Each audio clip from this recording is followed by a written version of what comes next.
Hello and welcome to the fourth episode of Pax Americana, a conversation about world affairs, global conflict, military strategy, and whatever else is on my mind. Today I want to talk about dissuasion, or rather deterrence, and specifically the question of conventional deterrence. I think it's something that, it's come up a lot lately with respect to Ukraine and respect to protecting NATO and Europe against Russia. It also comes up with discussions about China. How do we deter China? How do we defend Taiwan? The idea is, how do you defend it without necessarily going to nuclear war, because nuclear war would be bad.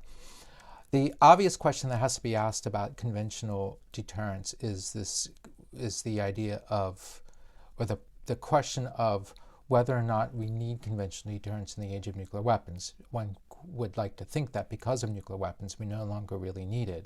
And I think that this was something that a lot of people in the past have thought would be the case, right? We have nuclear weapons, therefore why do we need a large military? What's the point? If the nuclear weapons themselves, which are very expensive, manage to deter our worst enemies, one would think that people would be afraid of messing with us because of nuclear weapons. And then in the case of nuclear powers themselves, i.e. us and the Russians, clearly there should not be any kind of aggression between us because both of us have nuclear weapons, and any kind of nuclear war would lead to what we refer to as mutually assured destruction. We can nuke each other, both of our countries would be completely destroyed, and the reality is that given the size of a nuclear attack and also the size of today's warheads, there would be global effects that everybody gets affected if there's a nuclear war, and it would be an extremely bad thing. It would be basically apocalyptic in its dimensions. I think the best answer to the question of the limits of nuclear deterrence comes from General Beaufre, Andre Beaufre, who's still my go-to for anything about strategy. As you can see, I'm rather fond of this book.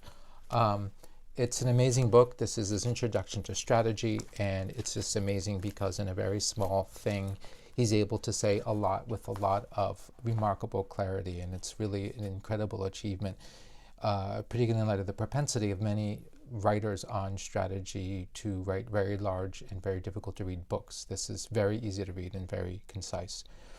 What Beaufre says, and Beaufre is somebody who wrote both before and after the advent of nuclear weapons, and he spent a lot of time thinking about, well, what do nuclear weapons mean for strategy? And he said something really very interesting. He said that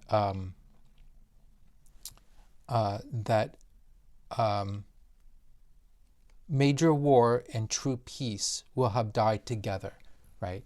So the idea is that there won't be major war as a result of nuclear weapons, but there also won't be true peace. And he believes that what happens is that we now live in a permanent state of what he described as peace war, which I think is clearly what happened during the Cold War, but arguably is the situation that we live in today. And while there would be no more direct war in what he described as the major key, what there would be wars in a minor key. These would be smaller wars, smaller acts of aggression, and often characterized by indirect warfare. Now, the way to think of this is that for both, everything has to do with liberty of action, freedom of action. And the idea is that in any kind of conflict, strategy is ultimately about preserving one's own liberty of action while minimizing the liberty of action of your opponent, right? So in a world in which we have nuclear weapons, one's liberty of action is reduced, but it's not actually gone. And the reason why the liberty of action is not gone is that there is a threshold that's understood below which people will actually use their nuclear weapons. This threshold is important. You don't use nukes just for any reason. This makes everything different from what used to be the case before. Before nuclear weapons, I mean, wars have been started for all sorts of reasons. Some of them have been kind of crazy. Very minor affronts, minor acts of aggression have then sparked very major wars. That doesn't happen today. So as a result, even if there are two nuclear powers who are squaring off, they're quite capable of doing harm to one another, so long as what they're doing is judged to be below the threshold of nuclear weapons, right? So think about, like, we shoot down their airplanes. Are we going to use nukes as a result of that? Are we going to risk a nuclear war? No.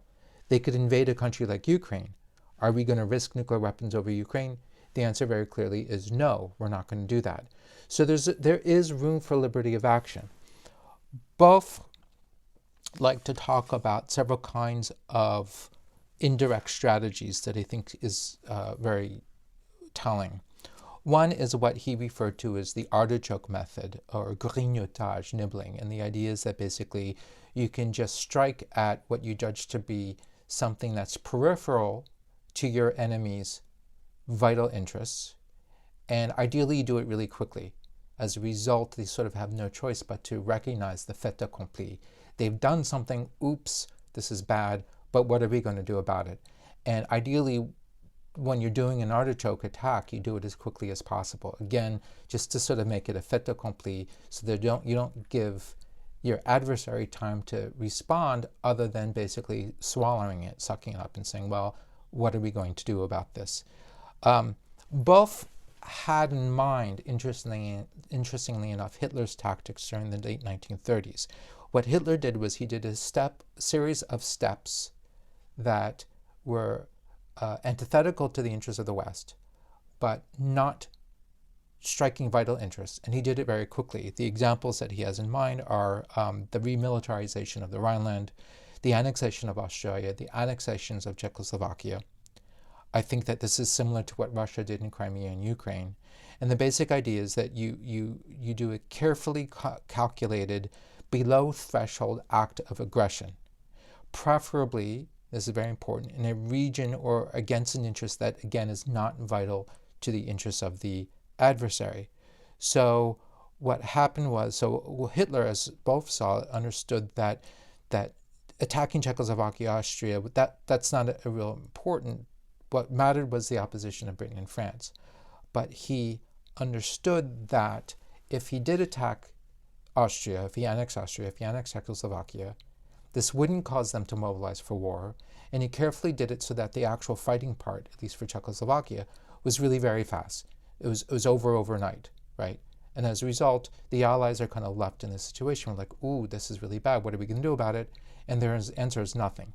Now, at that time, Britain and France didn't have nuclear weapons, but Britain and France did have the capacity to mobilize for war and fight a major war.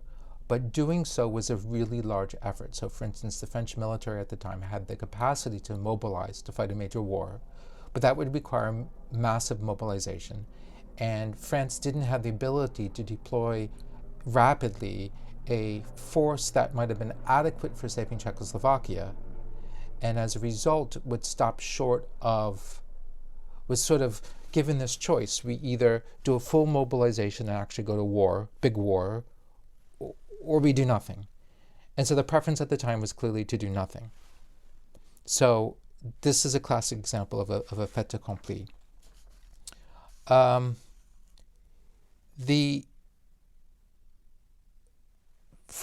both, what Hitler did begged the question, or made necessary the need to be able to respond quickly and to respond at a relatively small scale. So in other words, the idea is that in addition to your nuclear weapons, you actually have to have the conventional capacity to act at a small scale, but to do it really quickly. So if your enemy attempts a sort of this artichoke maneuver, something fast, something minor, you should be able to push it back, right? To slap the hand that reaches across the table. So that's one way of having conventional deterrence. The key thing, though, is that, so if we look at history, we can see that, unfortunately, this is actually easier said than done. And part of it is the problem where, and this comes to light, where something that is not of a vital interest, let's say to us, might be a vital interest to the enemy. So, for instance, for Russia, Ukraine speaks to a vital interest. For us, not quite, right? So, therefore, Russia cares more than we do. And that makes it harder to deter this kind of action, because in the calculus of Russia, it might be worth the risk. And this is also part of the problem with the conventional deterrence, because ultimately the deterrent value, deterrence works if your enemy or your adversary is afraid. But they might still understand that acting is in their interests and it's worth the risk. So, for instance, in the Korean War, Truman already had made very clear that he was going to be very reluctant to use nuclear weapons. Now, of course, the United States had incredible conventional military capabilities in 1950, but the Chinese and the Soviets understood that Korea was not part of America's national interests or vital national interests. Therefore, the United States was unlikely to mobilize the full weight of its military capabilities, and that therefore they could take the risk of going for it. And while the United States did commit serious resources to the Korean War, at the end of the day, it remained true that Korea was marginal to the United States. The United States did not mobilize its full military capabilities, and thus the Chinese and the Soviets were able to accomplish at least some of their objectives in the Korean War. I think if we expand this to other conflicts, we see that similar things are at work. The enemies of the United States are able to look and see that there is a whole full range of things that they could do against us, and they're not necessarily afraid of us, either because they don't see that we are committed, they don't see that we are serious, or because, or rather I should say, and or because they might calculate that whatever the focus of the aggression is not something that's in our major interest, but is in their major interest. So thus, they're going to take the risk.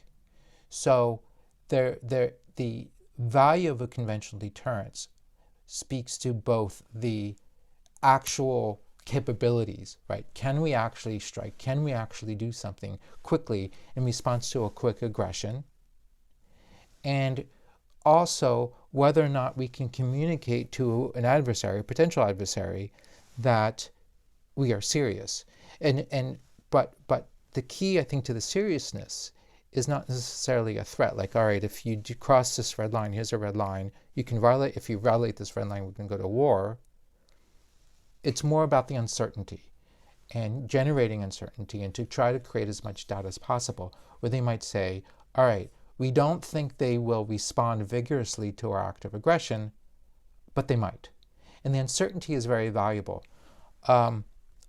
I generally never have anything positive to say about Donald Trump, but one of the, perhaps the only virtue to Trump's foreign policy was that because Trump is so mercurial, it's very hard to predict how Trump would respond to an act of aggression. Therefore, this generates risk. Therefore, the deterrence value of America's conventional capabilities is greater simply as a result of this uncertainty. You don't really know what he's going to do and how he's going to respond. And of course, there's a real danger of miscalculating, of getting it wrong.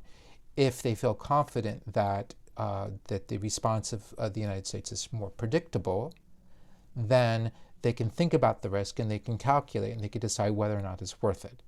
And I do think that it's very important. So for the United States, it's important to have two things.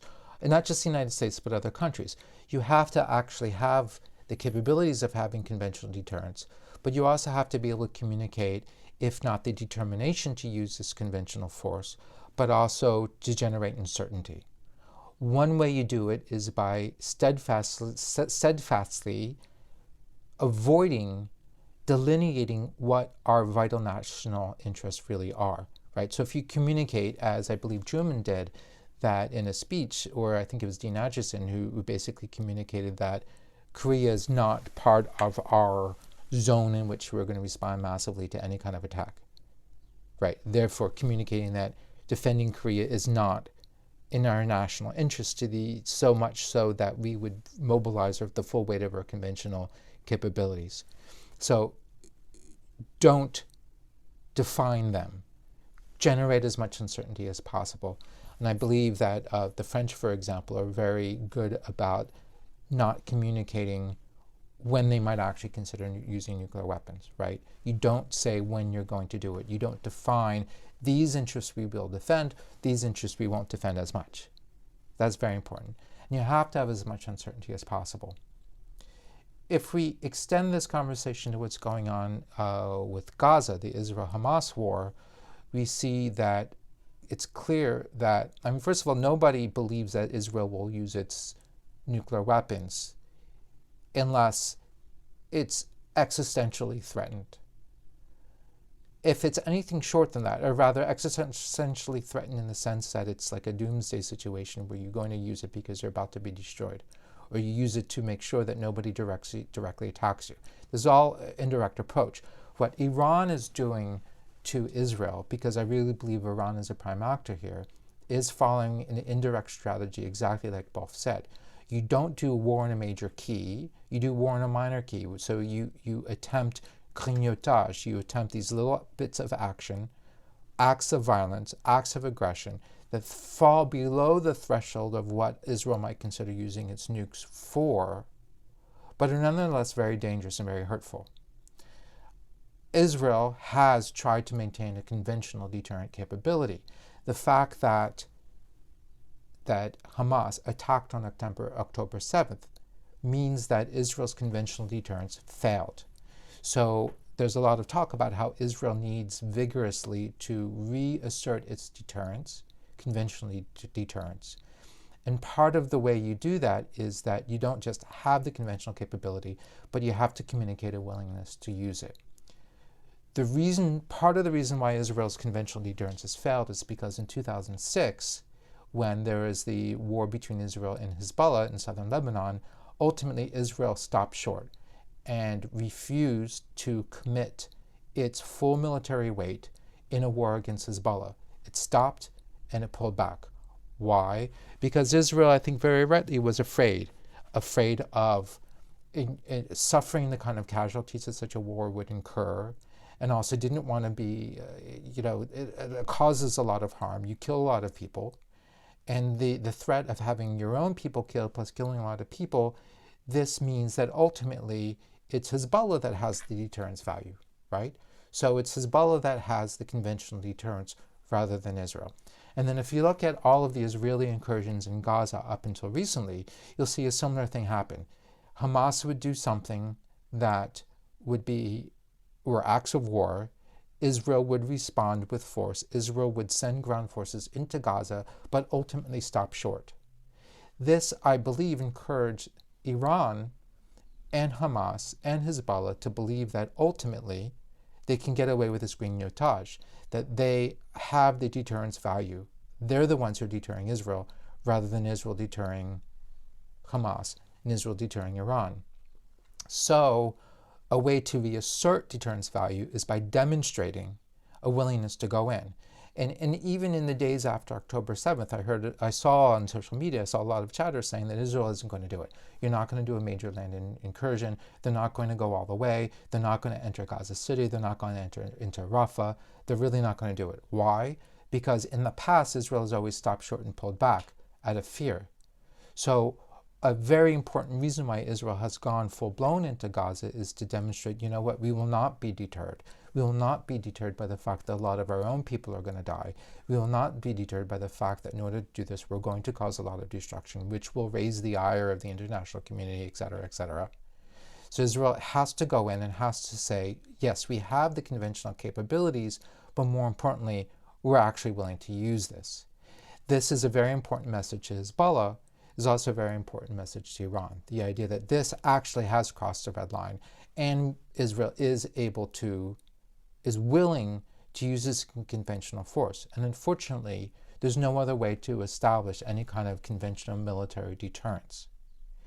I would argue that the same thing applies to the United States when it's thinking about how do you deal with Iran and how do you deal with the Houthis, etc. Time after time after time, the United States has stopped short of doing anything vigorous, anything that's really hurt Iranian interests, all for the sake of avoiding casualties, avoiding a war, avoiding escalation. But time after time, every time the U.S. has pulled back, it has stopped short, this is an indication that even though we have this gigantic military, this gigantic potential for conventional deterrence, we're not actually willing to use it. And thus, we don't even have the benefit of the uncertainty, right? Our opponents cannot worry and think that, gosh, maybe we shouldn't do something, because chances are the Americans are going to act as they've always acted. Thus, there's a certain amount of predictability. And as a result, for all of our conventional military capabilities, we no longer exercise a conventional military deterrence. And I strongly believe that that's something that the United States needs to restore. It's not about having more weapons. It's not about having a larger military. It's about communicating a willingness to use it, and also communicating uncertainty, cultivating uncertainty, so that people who would act against us and against our interests would have would maybe think twice about it. One might think, when they're trying to do their calculus, is this really in our interests? To think, well, we don't really know how the Americans respond. And that should be a scary proposition. They should be afraid of us. So I will stop there. Thank you very much. If you like this content, please please subscribe. Also, in the description, I have links to my Substack. Please subscribe to the Substack. Also, you can find me on LinkedIn and Twitter, and also my website, michaelshirkin.com. Thank you.